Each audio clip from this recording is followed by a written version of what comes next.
एक दिवस असे पण जातेगावचे लोक आले बघ, जातेगावचे लोक आले होते बरं, अशी बरेच बघा मंडळी होती बरं. बाबाजी काय म्हणाले त्या लोकायला, म्हणे भाऊ हे मंदिर मागच्या मीच बांधेल बरं. आता जातेगावचे लोक हुशारी बरं ते मनात विचार करायला लागले. मग त्यांनी प्रश्न केला, म्हणे बाबाजी तुम्ही हे मंदिर मागच्या वेळी हे कशावरून काय? मग बाबाजी त्याला काय उत्तर दिलं, मी तुम्हाला तारीख दिली, तारीख त्या दिवशी काय करायचं म्हणे, खोदायचं का? किती फूट खोदायचं? 7 फूट वगैरे खोदायचं. खोदल्यानंतर तिथे काय तुम्हाला काय सापडे, मागच्या जन्माचं बांधकाम साहित्य वर्ग. परिसरात सर्व गावांना दौंडी देऊन काढवण्यात आलं बरं का. 20-25 खेडे बरं, 20-25 खेड्यात लोक आले बरं. सर्व बघा मंडळी हजर झाली बघा. मग बाबाजी त्यांना काय केलं, जागा दाबली.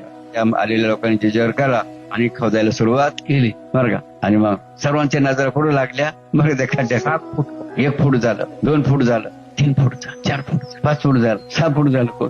1 फूट राहिले बघताय ना. बाबाजी काय म्हणले, फाजा थोडस बघा. मी 2-4 जण भिले बघा. आणि भिल्यानंतर बघा थोडस खोलल्यानंतर लगेच काय सापडलं, करणी आणि हातोडा. हा. बाबांच्या पुण्याची नाही हो गणना, पूर्वजन्मीच्या सांगती कोणा. बाबांच्या पुण्याची नाही